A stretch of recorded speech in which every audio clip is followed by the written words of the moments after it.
शांति देवी के घर पर रोज रात के खाने को लेकर लड़ाई होती थी कि रात का खाना कौन बनाएगा। शांति देवी की दोनों बहुएं एक नंबर की कामचोर और आलसी थीं। शाम होते ही दोनों को इतना आलस आता था कि रात का खाना बनाने में उनकी शामत आती थी। रात के 8 बज गए थे। शांति देवी को भूख लग गई थी। दोनों में से किसी ने खाना नहीं लगाया। रिया, ओ रिया बहू। शांति देवी की छोटी बहू रिया अपने कमरे से बाहर आती है। जी माँ जी, आज खाना नहीं बनेगा क्या? आज तो अर्चना दीदी की बारी थी। मैं रसोई में जाकर देखती हूँ उन्होंने क्या बनाया है। रिया रसोई में जाती है तो वहाँ कोई नहीं था। माँ जी, रसोई में तो कोई नहीं है, खाना भी नहीं बना। जाकर अर्चना को बुला ला। रिया अर्चना के कमरे में जाती है तो वो कान में हेडफोन लगाकर गाने सुन रही थी। रिया जोर जोर से चिल्लाती है, दीदी, अर्चना दीदी। क्या बात है रिया? आपको माँ जी बुला रही है। अर्चना बाहर शांति देवी के पास आती है। माँ जी, आपने मुझे बुलाया? अर्चना बहू, अभी तक खाना क्यों नहीं बनाया? रात के 8 बज गए हैं। राहुल और संदीप के आने का वक्त हो गया है। माँ जी, रात का खाना मैं क्यों बनाऊं? कल रात का खाना मैंने बनाया था, तो आज रात का खाना रिया बनाएगी ना? मैं रात का खाना क्यों बनाऊंगी? मैंने सुबह का नाश्ता और दोपहर का खाना भी बनाया था। मैं बहुत थक गई हूँ। मैं तो अपने कमरे में आराम करने जा रही हूँ। माँ जी, रोज रोज रात का खाना मैं नहीं बनाऊंगी। आप एक काम कीजिए, पूरे महीने का एक चार्ट बना दीजिए कि कौन कौन कब कब खाना बनाएगा। 5 लोगों के परिवार में अब खाना बनाने के लिए चार्ट बनाना पड़ेगा। माँ जी, मैं संदीप जी को फोन करके बोल देती हूँ कि वो खाना बाहर से ले आएं। अर्चना अपने पति संदीप को फोन करती है। संदीप जी, आज आप सबके लिए बाहर से खाना पैक करा कर ले आइए। मैं खाना बाहर से ले तो आऊंगा, लेकिन लेट हो जाएगा। अभी मैं ऑफिस से निकला हूँ। अब खाना पैक कराने होटल जाऊंगा तो मुझे घर आने में 10 बज जाएंगे। कोई बात नहीं, 10 बज जाएं तो बज जाएं, लेकिन मैं तो खाना नहीं बनाने वाली। संदीप सबके लिए खाना पैक कराकर रात के 10 बजे घर आता है। भूख के मारे शांति देवी की आंतें गुलगुला रही थीं। वो तो खाने पर टूट पड़ती हैं। माँ जी, थोड़ा इंतजार तो कर लेती, मैं सबके लिए खाना परोस ही कर रही थी। बहू, मैं रात के 8 बजे से खाने का इंतजार कर रही हूँ। अब मुझसे नहीं रहा जा रहा था। बाकी लोग भी खाना खाकर सोने चले जाते हैं। दूसरे दिन अर्चना ने सुबह और दोपहर का खाना बनाया।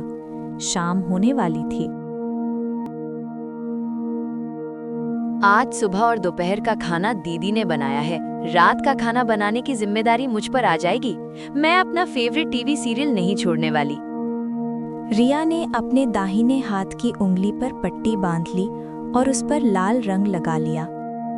अर्चना ने रिया की उंगली देखी। ये तुम्हारी उंगली को क्या हो गया रिया? सुबह तक तो तुम्हारी उंगली बिल्कुल ठीक थी। देखो ना दीदी, आज शाम बाथरूम के दरवाजे से मेरी उंगली कुचल गई। बहुत दर्द हो रहा है। अब रात का खाना कौन बनाएगा? आपको ही बनाना पड़ेगा दीदी। मैंने आज सुबह और दोपहर का खाना बनाया है। मैं रात का खाना नहीं बनाऊंगी। तभी अर्चना के पास संदीप का फोन आता है। अर्चना, आज मेरे कुछ दोस्त रात के खाने पर घर आ रहे हैं। तुम कुछ अच्छा सा बना लेना। दोस्तों को भी आज ही आना था। अब अर्चना को सबके लिए अकेले ही पकवान बनाने पड़ते हैं। रिया रसोई में आकर कहती है, दीदी, आज तो आपने बड़ा अच्छा खाना बनाया है। बड़ी अच्छी खुशबू आ रही है। रिया गाजर के हलवे की तरफ हाथ बढ़ाती है।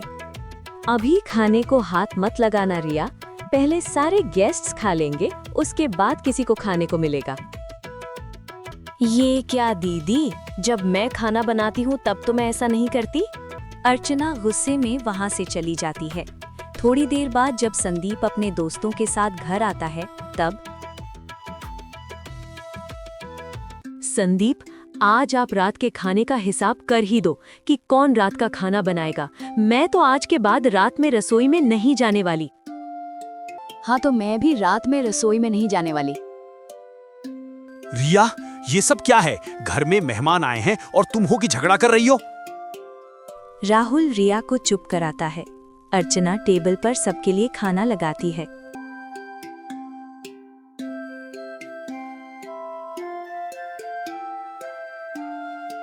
वाह भाभी जी, क्या खाना बनाया आपने, मजा आ गया। हाँ, ऐसा लग रहा है जैसे किसी रेस्टोरेंट में बैठ के खाना खा रहे हैं। पनीर की सब्जी और मिलेगी भाभी जी? हाँ, लीजिए ना भाई साहब। अर्चना सबको खाना खिलाती है। सारी मेहमान खाना खाकर चले जाते हैं। फिर घर की औरतें खाना खाने बैठती हैं। संदीप जी, आपने रात के खाने का क्या सोचा है? बेटा, रात का खाना बनाने के लिए काम वाली रख ले। मैं रोज रोज की किचकिच से तंग आ गई हूँ। कम से कम वक्त पर 2 रोटी तो मिलेगी। ठीक है माँ। संदीप रात का खाना बनाने के लिए काम वाली को बुलाता है।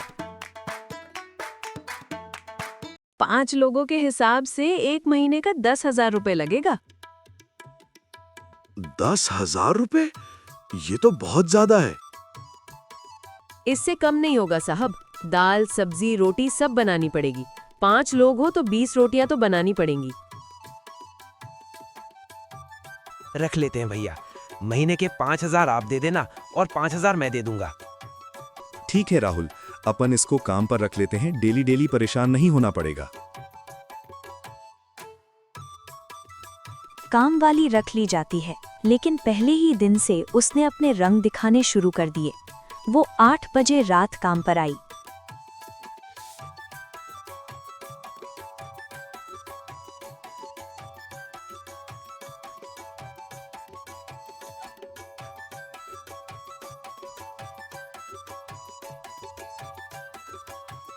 मंजू, तुझे 6 बजे आने के लिए कहा था, तू 2 घंटे लेट क्यों आई? मालकिन, मेरे बेटे की तबीयत खराब हो गई है। उसे लेके डॉक्टर के पास गई थी, इसलिए लेट हो गई। कल से मैं टाइम पर आएगी। ऐसा कहकर वो रसोई में चली गई। 1 घंटे में उसने खाना बना लिया। जाते समय उसने मालती देवी से एडवांस रुपए मांगे। मालकिन, मुझे 5,000 रुपए एडवांस दे दो। बाकी के 5,000 आप महीने के अंत में दे देना। लेकिन आज तो तेरा पहला ही दिन है और ऊपर से पहले दिन भी लेट आई हो और पैसे मांग रही हो। मैंने बताया था कि मेरे बेटे की तबीयत बहुत खराब है, उसके इलाज के लिए पैसे मांग रही हूँ। शांति देवी मंजू को पैसे दे देती है, लेकिन पैसे लेकर वो 3 दिन काम पर नहीं आती है। तीनों दिन खाना बनाने के लिए दोनों बहुओं ने फिर से झगड़ा होने लगता है। मैंने कह दिया ना, मैं रात को रसोई में नहीं जाऊंगी। मैं भी रात को रसोई में नहीं जाऊंगी। आप दोनों शांत हो जाओ, मैं खाना बाहर से मंगा देता हूँ। राहुल, मेरे लिए पनीर चिल्ली और नूडल्स मंगा दे रहा। मेरे लिए कढ़ाई पनीर और नान मंगा देना। राहुल सबके लिए उनका मनपसंद खाना मंगाता है, लेकिन उसके काफी पैसे खर्च हो जाते हैं। आज तो बहुत पैसे लग गए। रात का खाना बहुत महंगा पड़ रहा है। काम वाली को 10,000 देने के बाद भी बाहर से खाना मंगाना पड़ रहा है। तुम दोनों चिंता मत करो, कल से रात का खाना मैं बनाऊंगी। 2 दिन तक रात को शांति देवी रसोई में जाकर सबके लिए खाना बनाती है। तीसरे दिन जब मंजू काम पर आती है, मंजू, तू 3 दिन क्यों नहीं आई? मालकिन, मेरे बेटे को अस्पताल में भर्ती करना पड़ा। मैं 3 दिन से अस्पताल में थी, तो काम पर कैसे आती? उस दिन मंजू ने खाना बनाया तो सबने राहत की सांस ली। थैंक गॉड कि मंजू काम पर आ गए।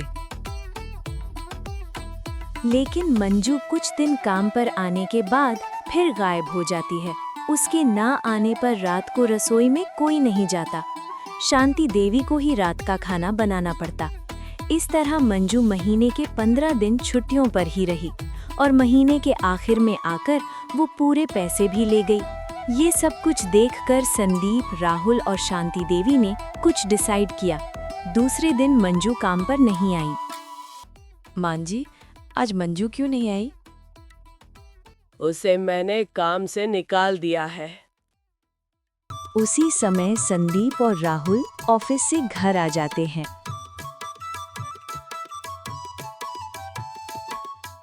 अरे, आप दोनों इतनी जल्दी घर आ गए? अभी तो शाम के 6 बजे हैं। हाँ, अब से हम दोनों जल्दी ही घर आएंगे। इतना कहकर दोनों भाई रसोई में चले जाते हैं। रिया और अर्चना दोनों रसोई में जाती हैं तो देखती हैं कि राहुल सब्जी बना रहा होता है।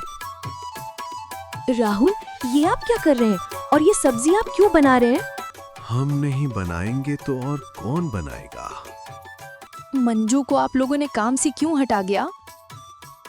मंजू महीने में 15 दिन काम पर आकर महीने के पूरे 10,000 रुपए ले गई। बाकी के 15 दिन हमने बाहर से खाना मंगाया या फिर माँ ने खाना बनाया या फिर माँ ने खाना मंगाया। हम इतने पैसे बर्बाद नहीं कर सकते और ना ही बुढ़ापे में माँ से काम करवा सकते हैं। इसलिए हम दोनों भाइयों ने ये डिसाइड किया है कि अब से रोज हम ऑफिस से जल्दी घर आएंगे और रात का खाना हम दोनों मिलकर बनाएंगे।